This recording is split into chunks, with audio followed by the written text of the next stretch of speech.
November மாத கடைசியில் government exam prepare பண்ணுறவங்களுக்கு ஒரு சில நல்ல இன்ஃபர்மேஷன்ஸ் கிடச்சிருக்குது. நியூ நோட்டிஃபிகேஷன்ஸ் கொஞ்சம் வந்திருக்குது. அதே மாதிரி அப்ளிகேஷன் டேட் சில எக்ஸாம்க்கு எக்ஸ்டெண்ட் பண்ணிக்கிறாங்க. இந்த இன்ஃபர்மேஷன் பார்க்கறதுக்கு முன்னாடி இதே மாதிரியான இன்ஃபர்மேஷன்ஸ் அண்ட் அப்டேட்ஸ்க்கு நம்மளை ஃபாலோ பண்ணிக்கோங்க. முக்கியமாக ரயில்வேஸில் என்டிபிசி கிராஜுவேட்டுக்கு அப்ளிகேஷன் டேட் 27ஆம் தேதி வரைக்கும் எக்ஸ்டெண்ட் பண்ணியிருக்கிறாங்க. அதே மாதிரி அண்டர் கிராஜுவேட்டுக்கு 27ஆம் தேதி தான் சொல்லியிருக்கிறாங்க. அது எக்ஸ்டெண்ட் ஆகும்னு எதிர்பார்க்க வேணாம். முடிஞ்ச அளவுக்கு ஸ்பீடாக அப்ளை பண்ணிடுங்க. அதே ஆர்ஆர்பி ஜேஇக்கு 10 நாள் எக்ஸ்டெண்ட் பண்ணியிருக்காங்க. டிசம்பர் 10 வரைக்கும் நீங்கள் அப்ளை பண்ணிக்கலாம்.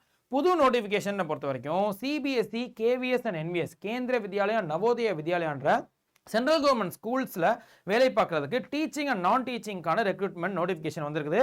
14,000 வேகன்சிஸ் கிட்ட வந்திருக்குது. ஸோ அதோட அப்ளிகேஷன் ஓப்பன் ஆயிருச்சு. நவம்பர் 14 டிசம்பர் 4 வரைக்கும் அப்ளை பண்ணிக்கலாம். இதில் பிஜிடி, டிஜிடின்னு நிறைய போஸ்டிங்ஸ் இருக்கிறதுனால ஒவ்வொரு போஸ்டிங்ஸ்க்கும் ஒவ்வொரு குவாலிஃபிகேஷன். ஃபுல் நோட்டிஃபிகேஷனை கொஞ்சம் பார்த்து அதுக்கேற்ற மாதிரியான ஏஜ் லிமிட்டையும் பார்த்து நீங்கள் அப்ளை பண்ணிக்கோங்க. அதே ஐபிஏ பொறுத்த வரைக்கும் இன்டெலிஜென்ஸ் பியூரோவில் எம்டிஎஸ்க்கான வேகன்சிஸ் வந்திருக்குது. ஸோ நவம்பர் 22ஆம் தேதியிலிருந்து டிசம்பர் 14ஆம் தேதி வரைக்கும் அப்ளை பண்ணிக்கலாம்.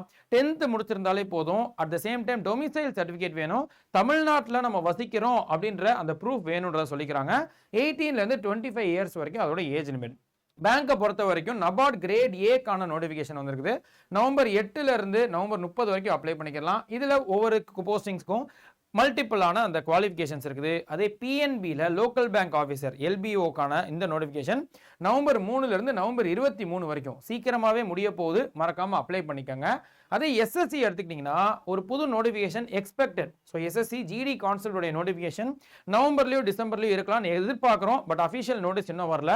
இது 10th level SSC level qualification சொல்லலாம். ஏஜ் லிமிட் 18 to 23 வரைக்கும் இருக்கும். அதே பேங்கை பொறுத்த வரைக்கும் செபி கிரேட் ஏக்கான நோட்டிஃபிகேஷன் வந்துருந்துச்சு. ஸோ அக்டோபர் 30 நவம்பர் 28 வரைக்கும் அப்ளை பண்ணிக்க முடியும். மாஸ்டர்ஸ் டிகிரி முடிச்சிருக்கணும்.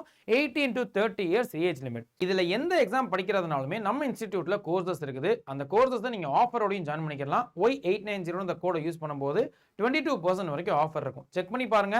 அண்ட் அதே மாதிரி நம்ம இன்ஸ்டிடியூட்டில் இந்த எல்லா கோர்சஸையுமே ஒரே கோர்ஸ் ஜாயின் பண்ணிக்கிட்டா பார்க்க முடியும்னா அதுதான் Tamil Nadu mega back. So multiple courses இந்த எல்லா கோர்சஸையுமே ஆக்சஸ் பண்ண முடியும். டெஸ்ட் சீரிஸ், இபுக்ஸ்னு அதுவும் இன்ட்ரெஸ்டடாக இருந்துச்சுன்னா செக் பண்ணி பாருங்க. இதே கோடை யூஸ் பண்ணிக்கும் போது மேக்ஸிமம் ஆஃபர் அண்ட் டபுள் வேலிடிட்டியோட ஜாயின் பண்ணிக்கலாம்.